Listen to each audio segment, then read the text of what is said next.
ओम शांति। 28 सितंबर 2021 की मुरली का सार। मीठे बच्चे, बाप आए हैं तुम्हें पुजारी से पूज्य बनाने, पूज्य से पुजारी और पुजारी से पूज्य बनने की पूरी कहानी तुम बच्चे जानते हो। प्रश्न: कौन सी बात दुनिया वालों के लिए असंभव लगती और तुम सहज उसे अपने जीवन में धारण करते हो? उत्तर: दुनिया वाले समझते हैं कि गृहस्थ व्यवहार में रहते पवित्र रहना यह तो बिल्कुल असंभव है और तुम सहज धारण कर लेते, क्योंकि जानते हो इससे स्वर्ग की बादशाही मिलती है। तो यह बहुत सस्ता सौदा हुआ ना। गीत: यह कौन आज आया सवेरे सवेरे, ये कौन आज आया सवेरे सवेरे। ओम शांति। अंधियारा और सवेरा दुनिया के लिए बिल्कुल अलग है। वह तो कॉमन है। तुम बच्चों का सवेरा अनकॉमन है। दुनिया को पता नहीं अंधियारा और सवेरा किसको कहा जाता है। वास्तव में यह अंधियारा और सवेरा कल्प के इस पुरुषोत्तम संगम युग पर होता है। अभी अज्ञान अंधियारा दूर होता है। गाते भी है ज्ञान सूर्य प्रगटा। वह सूर्य तो रोशनी देने वाला है। यह है ज्ञान सूर्य की बात। भक्ति को अंधियारा, ज्ञान को रोशनी कहा जाता है। अभी तुम बच्चे जानते हो सवेरा हो रहा है। भक्ति मार्ग का अंधेरा पूरा हो जाता है। भक्ति को अज्ञान कहा जाता है, क्योंकि जिसकी भक्ति करते हैं उनका ज्ञान कुछ भी नहीं, वेस्ट ऑफ टाइम होता है। गुड़ियों की पूजा होती रहती है।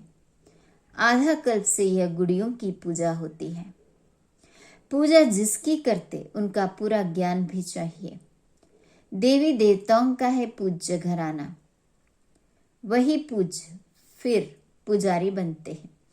पूज्य से पुजारी, पुजारी से पूज्य बनने की कितनी लंबी चौड़ी कहानी है। मनुष्य तो पूज्य पुजारी का अर्थ भी नहीं समझते हैं।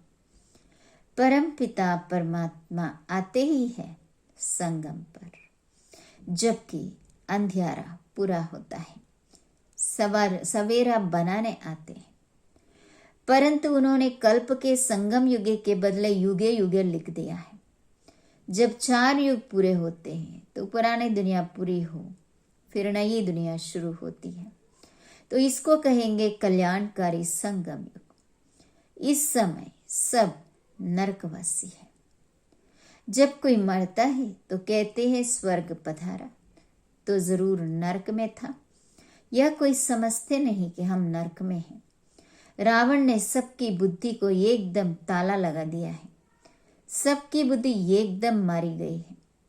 बाप समझाते हैं भारतवासियों की बुद्धि सबसे विशाल थी। फिर जब बिल्कुल ही पत्थर बुद्धि बन जाते हैं तब ही दुख पाते हैं।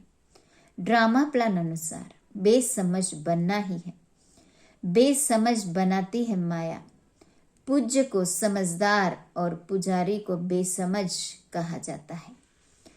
कहते भी है हम नीच पापी हैं, परंतु समझदार कब थे यह पता नहीं पड़ता। रावण रूपी माया बिल्कुल ही पत्थर बुद्धि बना देती है। अभी तुमको समझ आई है कि हम ही पूज्य थे, फिर पुजारी बने। अभी तुम बच्चों को खुशी होती है। बहुत दिनों से चिल्लाते आए हैं कि हमको शांति मिले अथवा जन्म मरण से छूट जाए, लेकिन इस माया की जंजीरों से मुक्ति हो जाए। यह ज्ञान भी किसकी बुद्धि में नहीं है।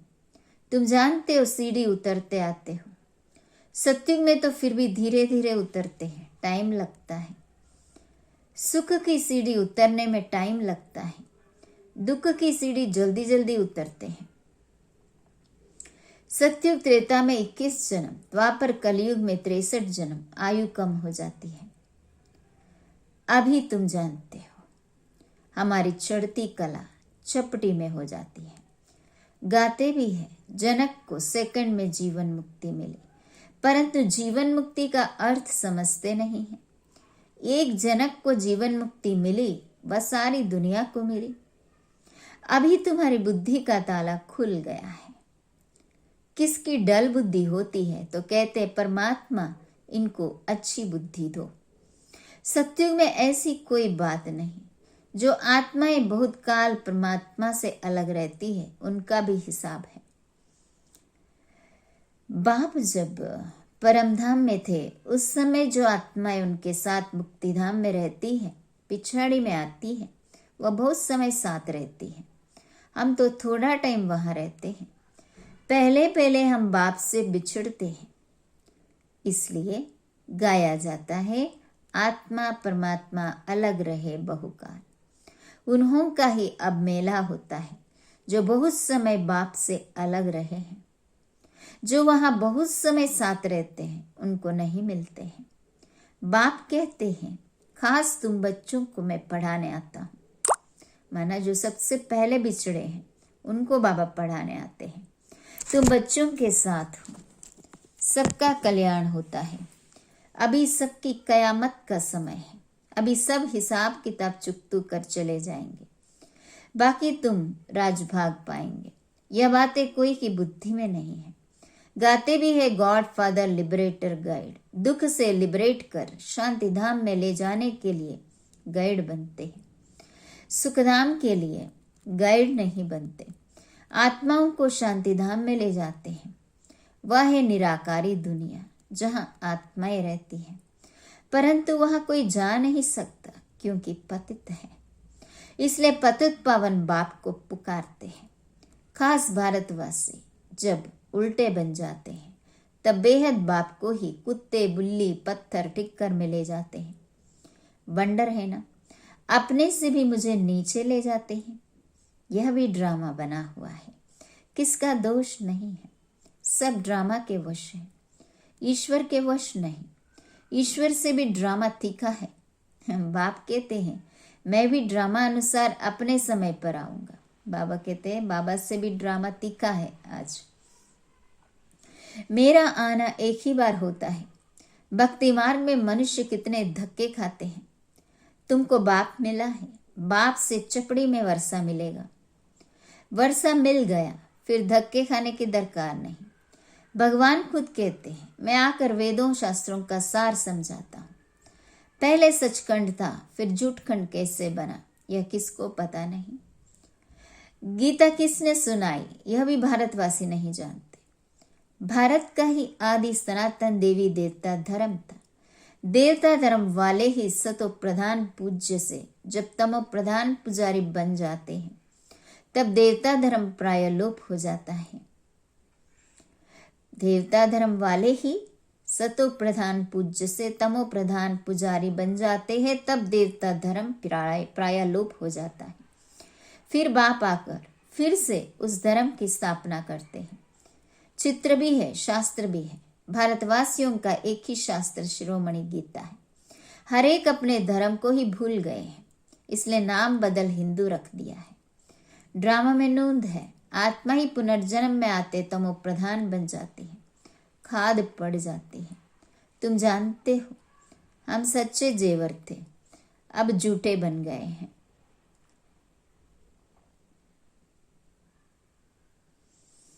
जेवर शरीर को कहा जाता है। शरीर द्वारा ही पार्ट बजाते हैं। हमको कितना लंबा 84 जन्मों का पार्ट मिला हुआ है। देवता क्षत्रिय आपे ही पूज्य पुजारी तुम बनते हो। मैं अगर पूज्य फिर पुजारी बनूं तो तुमको पूज्य कौन बनाए। मैं तो एवर पावन, ज्ञान का सागर, पतित पावन हूं। क्या क्या है बाबा? एवर पावन, ज्ञान का सागर, पतित पावन। तुम ही पूज्य पुजारी बन दिन और रात में आते हो, परंतु वो लोग जानते नहीं।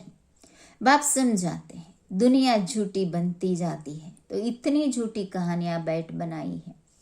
व्यास ने भी कमाल की है। अब व्यास भगवान तो नहीं है, भगवान ने तो आकर ब्रह्मा द्वारा वेदों शास्त्रों का सार समझाया है। व्यास भगवान कैसे हो सकता है? शिव बाबा ब्रह्मा द्वारा सुनाते हैं, उन्होंने शास्त्र दे दिए हैं ब्रह्मा को। अब भगवान कहाँ?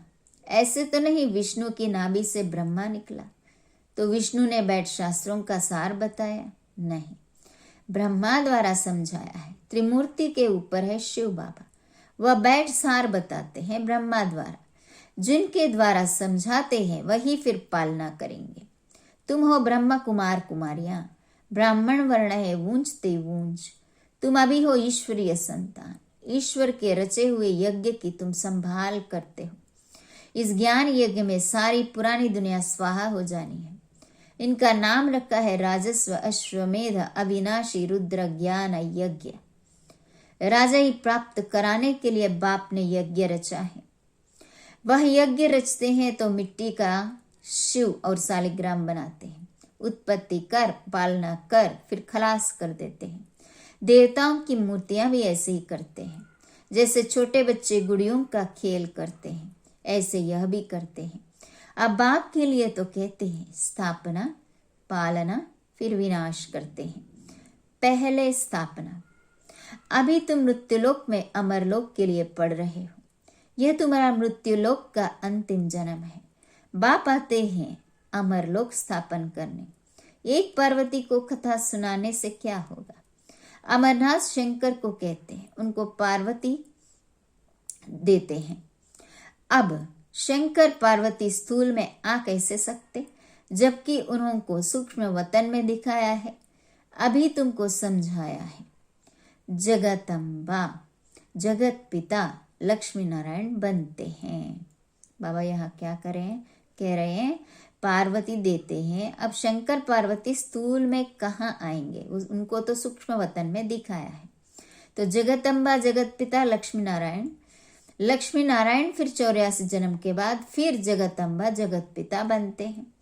वास्तव में जगतम्बा है पुरुषार्थी, फिर लक्ष्मी है पावन प्रारब्ध। महिमा जास्ती किसकी है? जगतम्बा पर देखो कितना मेला लगता है। काली कलकत्ते वाली मशहूर है। काली माता के पास भला काला पिता क्यों नहीं बनाया है? वास्तव में जगतम्बा आदि देवी ज्ञान चिता पर बैठ काले से गोरी बनती है। पहले ज्ञान ज्ञानेश्वरी है, फिर राज राजेश्वरी बनती है। यहाँ तुम आए हो ईश्वर से ज्ञान लेकर राज राजेश्वरी बनने। लक्ष्मी नारायण को राज्य किसने दिया? ईश्वर ने। अमर कथा सत्यनारायण की कथा बाप ही सुनाते हैं, सेकंड में, जिससे नर से नारायण बनते हैं। अभी तुम बच्चों के कपाट खुल गए कि काम महाशत्रु है। कहते गृहस्थ व्यवहार में रहकर पवित्र रहना असंभव है। समझाया जाता है बाप स्वर्ग का रचयिता है तो जरूर वह अपने बच्चों को स्वर्ग की बादशाही देंगे। तो स्वर्ग की बादशाही पाने के लिए एक जन्म तो पवित्र रहना पड़ेगा। यह तो सस्ता सौदा हुआ ना। व्यापारी लोग इस बात को अच्छा उठाएंगे, क्योंकि व्यापारी लोग दान भी करते हैं, धर्माओं भी निकालते हैं। बाप कहते हैं यह सौदा कोई विरला करते हैं। कौन सी सौदा? स्वर्ग की बादशाही पाने के लिए एक जन्म तो पवित्र रहना। कितना सस्ता व्यापार है। फिर भी कोई है जो सौदा करके फिर फारकती भी दे देते हैं। यह नॉलेज बाप के सिवाय कोई समझा ना सके। ज्ञान सागर एक ही है, वही समझाते हैं। जो पावन पूज्य था, फिर 84 जन्म के अंत में पुजारी बना है। इनके तन में मैंने प्रवेश किया। प्रजापिता तो यहाँ होगा ना। अब तुम पुरुषार्थ कर फरिश्ता बन रहे हो। अब भक्ति मार्ग की रात के बाद ज्ञान अर्थात दिन होता है। तिथि तारीख तो है नहीं। शिव बाबा कब आया किसको भी पता नहीं है। कृष्ण जयंती धूमधाम से मनाते हैं, शिव जयंती का पूरा किसको मालूम भी नहीं है। अच्छा, मीठे मीठे सिखिलते बच्चों प्रति माता पिता बाप दादा का याद प्यार और गुड मॉर्निंग। रूहानी बाप के रूहानी बच्चों को नमस्ते। हम रूहानी बच्चों के रूहानी माता पिता शिव बाबा को याद प्यार गुड मॉर्निंग नमस्ते नमस्ते बाबा नमस्ते। धारणा के लिए मुख्य सार। इस कल्याणकारी युग में एक बाप से ही सच्ची सत्यनारायण की कथा अमर कथा सुननी है। बाकी जो कुछ सुना है उसे भूल जाना है ना। भक्ति में जो कुछ सुना है उसे भूल जाएंगे तो ज्ञान अच्छी तरह बुद्धि में बैठेगा। दूसरी पॉइंट, सत्य की बादशाही लेने के लिए इस एक जन्म में पवित्र रहना है, फरिश्ता बनने का पुरुषार्थ करना है। वरदान, बालक सो मालिकपन की स्मृति से सर्व खजानों के अधिकारी प्राप्ति संपन्न भवा। हम बाप के सर्व खजानों के बालक सो मालिक हैं, नेचुरल योगी, नेचुरल स्वराज्य अधिकारी हैं। इस स्मृति से सर्व प्राप्ति संपन्न बनो। यही गीत सदा गाते रहो। ये पाना था सो पा लिया, खोया पाया यह खेल नहीं करो। पा रहा हूं यह अधिकारी के बोल नहीं। जो संपन्न बाप के बालक सागर के बच्चे हैं वह नौकर के समान मेहनत कर नहीं सकते। स्लोगन, योग बल द्वारा कर्म भोग पर विजय प्राप्त करना यही श्रेष्ठ पुरुषार्थ है। मातेश्वरी जी के अनमोल महावाक्य राज ऋषि सत्युगी होते हैं। लोग यह जो कहते हैं द्वापर में राज ऋषि थे जिन्होंने बैठ यह वेद शास्त्र रचे क्योंकि वो त्रिकालदर्शी थे। अब वास्तव में राज ऋषि हम सत्युग में ही कह सकते हैं क्योंकि वहां विकारों को पूरा जीते हुए हैं, अर्थात कमल के फूल समान जीवन मुक्त अवस्था में रहते राजाई चलाते हैं। बाकी यह जो द्वापर में परमात्मा को प्राप्त करने के लिए तप करने वाले ऋषि हैं जिन्होंने वेद शास्त्र रचे हैं, सत्युग में तो वेद शास्त्रों की जरूरत ही नहीं रहती। ना हम उन्हों को त्रिकालदर्शी कह सकते हैं। जब हम ब्रह्मा विष्णु शंकर को त्रिकालदर्शी नहीं कह सकते हैं तो फिर यह द्वापर युग वाले रजोगुणी समय के ऋषि मुनि कैसे त्रिकालदर्शी बन सकते हैं।